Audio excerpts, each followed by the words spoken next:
집값 폭등 속에 20% 싸게 사는 방법, 2026년 수도권 공공분양을 총 정리해 드리도록 하겠습니다. 지금 이제 서울하고 수도권 집값을 보면요, 거래량 감소 속에서 상승 기조는 계속 유지되고 있다. 이게 한마디로 정의할 수 있겠고요.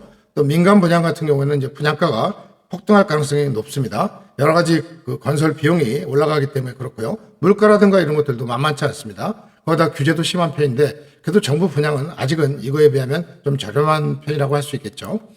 단 가점이나 저축액을 한번 본인들이 한번 따져보시는 게 우선돼야 되겠습니다. 이 공공분양은 청약 가점도 높아야 되고 또 납입액도 일정 이상 돼야 되기 때문에 굉장히 청약이 어려운 점이 있기 때문입니다. 2026년도의 공공분양 규모는 최근 5년 평균 대비해서 한 2배 정도 돼서 2만 9천호 정도가 됩니다. 수도권에서는 굉장히 많은 편이고요. 특히 판교 같은 도시가 하나 더 생긴다, 이렇게 보시면 되겠습니다.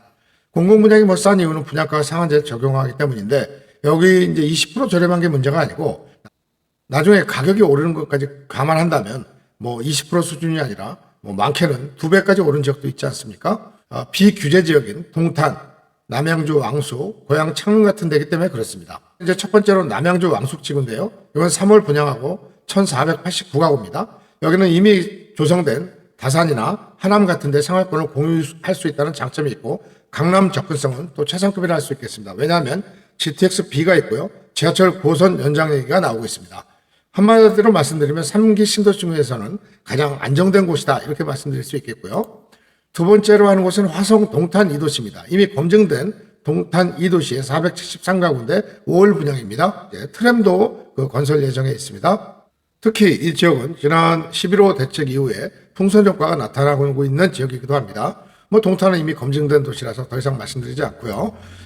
다음은 고양 창릉 지구입니다. 이건 6월 달에 분양하고 3,400가구 규모입니다.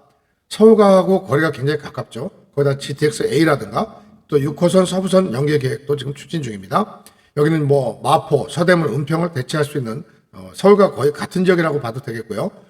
다음은 이제 고덕 강일지구인데요. 이건 8월 달에 분양한데 1,305가구입니다. 여기는 이제 좀 분양 형태가 특이하죠. 토지 임대부 주택입니다. 그래서 일명 반값 아파트라고 하는데요. 분양가는 아마 59형 같은 경우에는 한 3억 원, 84 같은 경우에는 한 5억 원대가 예상이 되는데 이제 다만 토지 임대료가 40만 원 정도 이렇게 부과될 걸로 보입니다. 건물만 소유하고 토지 지분이 없다는 점에서 좀 단점이 있지만 분양가가 저렴하다는 측면에서 한번 노려볼 만한 곳도 아닌가, 이렇게 생각을 합니다. 그런데 아시다시피 공공분양이라는 게 현실적인 벽이 있습니다. 지난번 창릉 같은 경우에 사전청약에서 400대 1이 수록하게 나왔고요. 또 여긴 또 추첨도 없습니다. 그래서 가점이 65에서 70점 이상, 또 당첨 기준으로 보면 청약 통장 납입액이 창릉 같은 경우 84 같은 경우에 한 3천만 원 정도 됐다고 합니다. 그렇기 때문에 만약에 이걸 준비하시는 분들은 월 인정액이 10만 원에서 25만 원으로 바뀌지 않았습니까?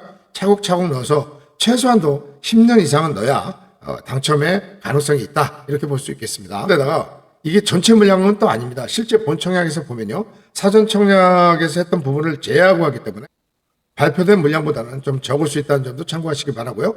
특히 고덕 강일 같은 데도 이미 일부 소진되어 있는 상태가 되겠습니다. 따라서 이제 이런 분께 추천을 드리겠습니다. 무주택 실소유자이면서 또 서울은 포기했지만 수도권은 괜찮다. 또 이런 경우에는 부모가 자녀 내 집 마련을 도와주려는 경우에 분양가가 그렇게 높지 않기 때문에 부모 찬스로 많이 이용되고 있는 곳이고요. 대출 규제에 대한 스트레스도 적은 것이라고 할 수 있겠습니다. 입주 일정이 비교적 정확하다는 장점을 또 갖고 있습니다.